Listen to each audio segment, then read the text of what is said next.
প্রিয় শিক্ষার্থীবৃন্দ, আসসালামু আলাইকুম। আশা রাখি তোমরা সবাই ভালো আছো, আমিও ভালো আছি। আমি সাভার সরকারি কলেজ এর পক্ষ থেকে তোমাদেরকে আজকের ক্লাসে উপস্থিত হওয়ার জন্য অভিনন্দন এবং শুভেচ্ছা জানাচ্ছি। উপস্থাপনায় আমি মোহাম্মদ সাদেক হোসেন, প্রভাষক, রাষ্ট্রবিজ্ঞান বিভাগ, সাভার সরকারি কলেজ, সাভার, ঢাকা। প্রিয় শিক্ষার্থীবৃন্দ, আজকে তোমাদের যে বিষয়টি আমি নিয়ে আলোচনা করব সেই বিষয়টির নাম হচ্ছে পরিণতি ও সুশাসন, সিভিক্স অ্যান্ড গুড গভর্নেন্স। এই পরিণতি ও সুশাসন বিষয়টির দুটি পত্র রয়েছে, একটি হচ্ছে প্রথম পত্র, আরেকটি হচ্ছে দ্বিতীয় পত্র। আমরা আজকে প্রথম পত্রের দ্বিতীয় অধ্যায় এর কিছু অংশ নিয়ে আলোচনা করব। প্রথম পত্রের আজকের লেকচার সংখ্যা হচ্ছে 6। এর পূর্বে আমরা 5টি লেকচার প্রদান করেছি। প্রিয় শিক্ষার্থীবৃন্দ, আশা রাখি সেগুলো গ্রুপে প্রদান করা হয়েছে, সেখান থেকে তোমরা অবশ্যই সেগুলো দেখবে এবং শিখবে। শিক্ষার্থীবৃন্দ, আজকে আমরা যে বিষয়গুলো নিয়ে আলোচনা করব সেগুলো হচ্ছে সুশাসন কি, সুশাসনের গুরুত্ব, সুশাসনের সমস্যা ও সমাধান।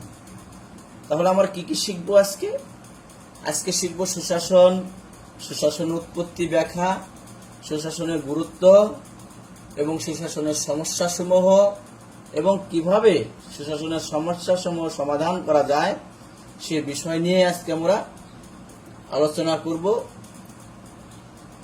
এবং তোমাদেরকে কিছু শেখানোর চেষ্টা করব।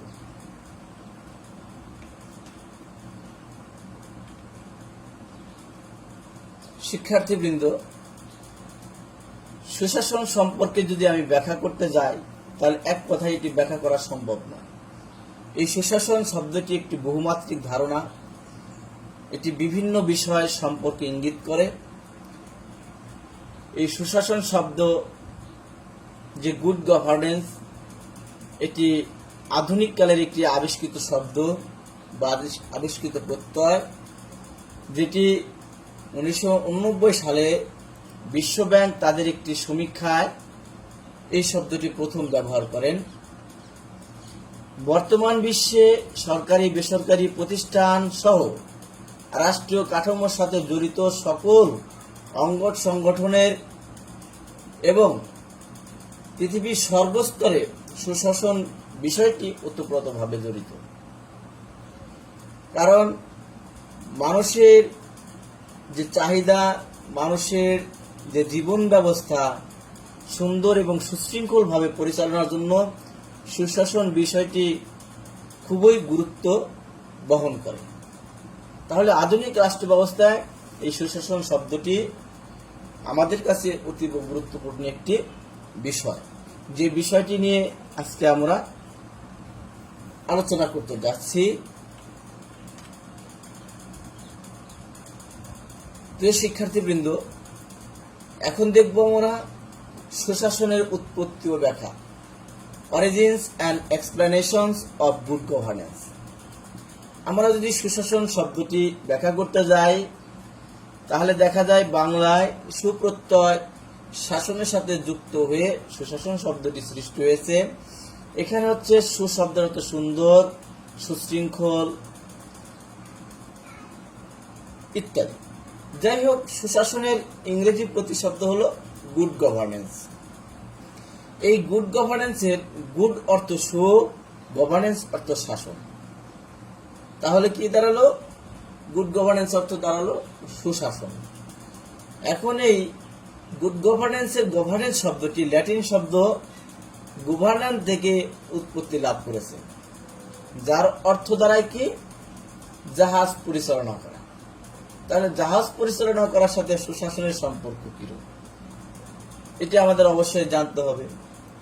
অর্থাৎ আমরা যদি জাহাজকে একটি রাষ্ট্র ধরি, জাহাজকে পরিচালনার জন্য জাহাজের একজন নাবিক থাকেন বা দিক নির্দেশক থাকেন, যিনি জাহাজ পরিচালনা করে থাকেন। পাশাপাশি তাকে সহযোগিতা করার জন্য জাহাজের যে অন্যান্য যাত্রীরা রয়েছেন বা যারা যাত্রী রয়েছেন তাদেরকে সুযোগ সুবিধা, তাদেরকে সুন্দর সুশৃঙ্খলভাবে গন্তব্যে পৌঁছে দেওয়ার জন্য তারা যে দায়িত্ব পালন করেন, তেমনি একটি রাষ্ট্র ব্যবস্থায় একজন রাষ্ট্রনায়ক বা একজন সুযোগ্য নেতা পাশাপাশি শাসন কার্যে যারা অংশগ্রহণ করেন তাদের নীতি নৈতিকতা, তাদের শৃঙ্খলাবোধ, তাদের দায়িত্ববোধ, তাদের স্বচ্ছতা, তাদের জবাবদিহিতা, তাদের দক্ষতা ইত্যাদি কি করে একটি রাষ্ট্রকে সুন্দর এবং সুশৃঙ্খলভাবে পরিচালনা করতে সাহায্য করে। সেই ক্ষেত্রে বলা যায় এই জাহাজ পরিচালনার সাথে সুশাসনের অবশ্যই সুন্দর সম্পর্ক রয়েছে। আমরা এখানে একটি জাহাজকে একটি রাষ্ট্র হিসাবে গ্রহণ করব। যাই হোক, প্রিয় শিক্ষার্থীবৃন্দ, আমরা এখানে সুশাসনের মূল কথা যদি ধরি তাহলে দেখতে পাবো পৃথিবীর প্রত্যেকটি রাষ্ট্র ব্যবস্থায় সুশাসন শব্দটি রাষ্ট্রের বিভিন্ন দিকের ইঙ্গিত প্রদান করে বা বিভিন্ন দিকের বিষয় নিয়ে আলোচনা করে। যেমন সামাজিক ব্যবস্থা, অর্থনৈতিক ব্যবস্থা, রাজনৈতিক ব্যবস্থা, সাংস্কৃতিক ব্যবস্থা, পরিবেশ সহ সার্বিক বিষয় নিয়ে সুশাসন প্রত্যয়টি আলোচনা করে থাকে। আমরা এখানে দেখতে পাচ্ছি ইউএনডিপি জাতিসংঘের একটি অঙ্গ সংগঠন। এই ইউএনডিপি টেকসই উন্নয়ন মানবিক রিপোর্টে সুশাসনের 9টি বৈশিষ্ট্যের কথা তারা উল্লেখ করেন। সেই বিষয়গুলো কি আমরা দেখব। তারা বলেছেন এখানে 9টি বিষয়ের মধ্যে একটি হচ্ছে অংশগ্রহণ, আইনের শাসন, স্বচ্ছতা, সাড়া প্রদান, ঐক্যমত, সমতা, দক্ষতা, জবাবদিহিতা, সুনির্দিষ্ট লক্ষ্য। এখানে পার্টিসিপেশন অর্থাৎ অংশগ্রহণ, অর্থাৎ সুশাসন প্রতিষ্ঠা করতে হলে অবশ্যই জনগণকে সেখানে অংশগ্রহণ করতে হবে। শুধু জনগণ নয়, নারী পুরুষ নির্বিশেষে, ধর্মবর্ণ নির্বিশেষে সবাইকে শাসন ব্যবস্থার সাথে জড়িত থাকতে হবে। আইনের শাসন থাকতে হবে, আইনে যেটা বলা আছে সেই আইন অনুসারে শাসন কার্য পরিচালনা করতে হবে। স্বচ্ছতা অর্থাৎ আমরা সহ সরকারি কর্মকর্তা কর্মচারী এবং বেসরকারি প্রতিষ্ঠানে যারা দায়িত্বে রয়েছেন তাদের কাজের স্বচ্ছতা থাকতে হবে। সাড়া প্রদান অর্থাৎ রাষ্ট্র ব্যবস্থায় যারা দায়িত্ব পালন করবেন জনগণ কি চাচ্ছে, জনগণের চাহিদা কি সে সম্পর্কে সাড়া প্রদান করতে হবে। ঐক্যমত এবং জাতীয় সংহতি অর্থাৎ রাষ্ট্রে যারা বিভিন্ন ধর্মবর্ণের মানুষ বসবাস করবেন তাদের অবশ্যই একটি ঐক্যমত থাকতে হবে। ইকুইটি সমতা অর্থাৎ সবাইকে সমান সুযোগ সুবিধা প্রদান করতে হবে। দক্ষতা অর্থাৎ এই যে রাষ্ট্রীয় কাজে যারা অংশগ্রহণ করবেন বা বিভিন্ন সংগঠনে যারা অংশগ্রহণ করেন, কাজ করে থাকেন, তাদের অবশ্যই দক্ষতার সহিত কার্যাবলী সম্পাদন করতে হবে। আরেকটি হলো খুবই গুরুত্বপূর্ণ বিষয়, সেটা জবাবদিহিতা, অ্যাকাউন্টেবিলিটি অর্থাৎ আমি কি করলাম সেই কাজে জবাবদিহিতা করতে হবে, জবাবদিহি করতে হবে। অর্থাৎ যেমন আমার কথাই বলি, আমি সাভার সরকারি কলেজের একজন শিক্ষক। আমি আমার যে দায়িত্ব হচ্ছে ক্লাস নেওয়া, শিক্ষার্থীদের শিক্ষা দেওয়া, শিক্ষার্থীদের বিভিন্ন বিষয় সম্পর্কে পরামর্শ দেওয়া, তাদের সুন্দর ক্যারিয়ার গঠনে সাহায্য করা, সঠিক এবং সুন্দর পথ চালানোর নির্দেশনা দেওয়া, পাশাপাশি ছাত্রছাত্রী এবং কলেজের বিভিন্ন দায়িত্ব পালন করা। এই যে আমার যে কাজ, সেই কাজ যদি আমি সঠিকভাবে না করি তাহলে কিন্তু আমার জবাবদিহিতা আমি অর্জন করতে পারলাম না। এরপর থাকতে হবে সুনির্দিষ্ট লক্ষ্য অর্থাৎ স্পেসিফিক গোল থাকতে হবে। আমি কাজটি করছি কোন উদ্দেশ্যে করছি, আমার লক্ষ্যটা কি, সেই লক্ষ্যটা আগে স্থির করে তারপরে সামনের দিকে অগ্রসর হতে হবে। তাহলে আমরা ইউএনডিপির যে 9টি বৈশিষ্ট্য দেখতে পেলাম, সেই বৈশিষ্ট্যগুলো আসলেও মানব জীবনের উপর বা সুশাসনের জন্য অতীব গুরুত্বপূর্ণ বৈশিষ্ট্য সমূহ। প্রিয় শিক্ষার্থীবৃন্দ, সুশাসনের সংজ্ঞা আসলে এককভাবে প্রদান করা আমি পূর্বেই বলেছি সম্ভব নয়। এটি বহুমাত্রিক ধারণা, এটি বিভিন্ন বিষয় নিয়েই আলোচনা করে। আমি এর আগে বলেছি সামাজিক, রাজনৈতিক, অর্থনৈতিক এবং পরিবেশগত বিভিন্ন বিষয় নিয়েই এই শব্দটি আলোচনা করে। তারপরেও সংজ্ঞা না দিলেই নয়। আমরা জাতিসংঘের সাবেক মহাসচিব কফি আনানের কথা যদি ধরি, তিনি একটি কথা বলেছেন। তিনি বলেন, good governance is ensuring respect for human rights and the rule of law, strengthening democracy, promoting transparency and capacity in public administration.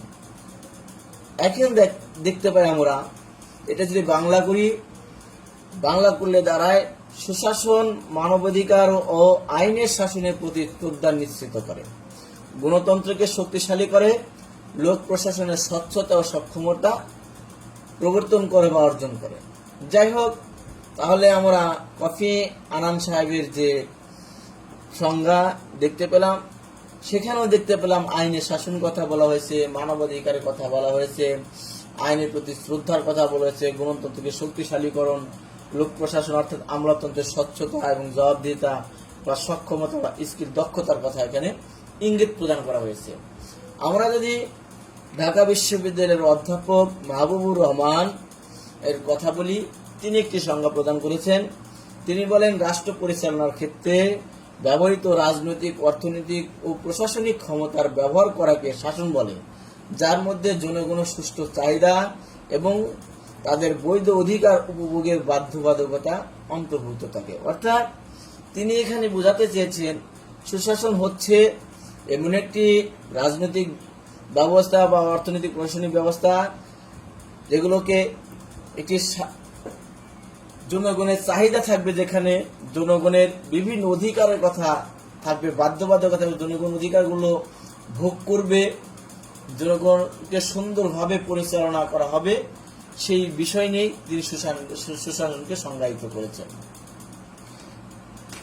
যাই হোক শিক্ষার্থীবৃন্দ, এখন যাব এই সুশাসনের যে বিষয়টি, সেগুলো কল্যাণমূলক রাষ্ট্র প্রতিষ্ঠার জন্য কি কি করা যায়, অর্থাৎ সুশাসন কল্যাণমূলক রাষ্ট্র প্রতিষ্ঠার জন্য কি কি করে সেগুলো আমরা দেখব। সুশাসন যদি আমরা প্রতিষ্ঠা করতে যাই বা একটি কল্যাণমূলক রাষ্ট্র যদি প্রতিষ্ঠা করতে যাই, তাহলে দেখব রাষ্ট্রের সকল জনগোষ্ঠীকে সেখানে অন্তর্ভুক্ত করতে হবে, ন্যায়ভিত্তিক সমাজ প্রতিষ্ঠা করতে হবে, দারিদ্র্য বিমোচন করতে হবে, মৌলিক অধিকার বাস্তবায়ন করতে হবে, মানবাধিকার প্রতিষ্ঠা করতে হবে, আইনের শাসন নিশ্চিত করতে হবে, পরিবেশ সংরক্ষণ করতে হবে।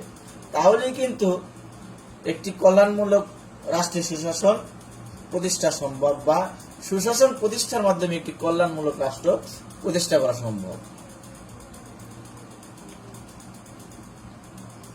তাহলে প্রিয় শিক্ষার্থীবৃন্দ, এখানে আমরা দেখতে পেলাম সুশাসনের গুরুত্ব, অর্থাৎ কি কি গুরুত্ব বহন করে সেগুলো আমরা দেখতে পেলাম। যে সুশাসনের গুরুত্ব সমূহ কল্যাণমূলক রাষ্ট্র প্রতিষ্ঠা করতে, যে বিষয়গুলো নিয়ে আলোচনা করলে যে বিষয়গুলোর মাধ্যমে কল্যাণমূলক রাষ্ট্র প্রতিষ্ঠা করা যায়। প্রিয় শিক্ষার্থীবৃন্দ, এখন আমরা চলে যাচ্ছি সুশাসনের সমস্যা সমূহ নিয়ে, প্রবলেমস অফ গুড গভর্নেন্স। সুশাসনের আসলে নানাবিধ সমস্যা রয়েছে। এখানে আমি 16টি সমস্যার কথা উল্লেখ করেছি। এখানে যদি আরো বিস্তারিত আলোচনা করি তাহলে অনেক আরো দেখা যাবে 15-20টি সমস্যা এখানে অন্তর্ভুক্ত করা যাবে। যাই হোক প্রিয় শিক্ষার্থীবৃন্দ, আমি কয়েকটি বিষয় নিয়ে এখানে সমস্যা নিয়ে আলোচনা করব, যেমন হচ্ছে দুর্নীতি এবং স্বজনপ্রীতি। দুর্নীতি, সুশাসনের সবচেয়ে বড় সমস্যা হচ্ছে দুর্নীতি বা করাপশন। এই দুর্নীতি কারা করে?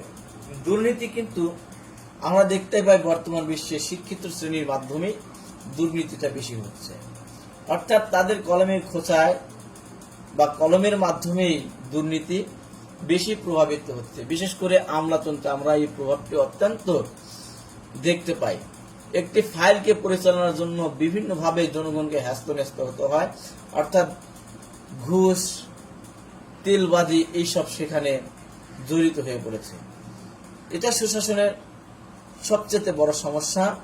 তারপর স্বজনপ্রীতি, দেখা যাচ্ছে নিজের আত্মীয় স্বজনকে বিভিন্ন যারা রাষ্ট্রীয় কাজে অংশগ্রহণ করেন বিভিন্ন ধরনের সুযোগ সুবিধা বেশি প্রদান করেন, নিয়োগের ক্ষেত্রে তাদেরকে নিয়োগ দেন, টাকা পয়সা দেন, বিভিন্ন দিকে তাদেরকে সুযোগ সুবিধা বলে, কিন্তু অন্যদেরকে সুযোগ সুবিধা থেকে বঞ্চিত করেন।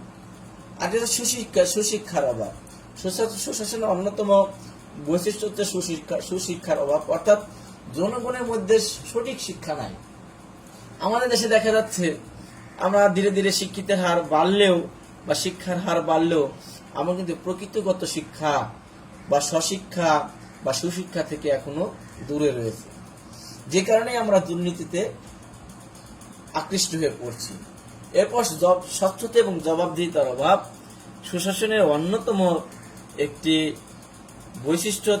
সুশাসনের সমস্যা হচ্ছে কি স্বচ্ছতা এবং জবাবদিহিতা, অর্থাৎ আমার কাজের যে কাজ করলাম খাতা কলমে সেখানে ঘষা মাজা কাটা ছিঁড়া স্বচ্ছতা নাই, এবং আমার কাজের জন্য আমি উপরের যে ঊর্ধ্বতন কর্মকর্তা থাকেন তার কাছে আমি জবাবদিহি করতে বাধ্য নই বা জবাবদিহি করি না, বা গোজামিল দিই বা সেগুলো ঘুষ দিয়ে ঠিক করে দেয়। এই যে প্রবণতা, এটি বিশেষ করে উন্নত দেশ এবং উন্নয়নশীল বিশ্বে এটি বেশি লক্ষ্য করা যায়।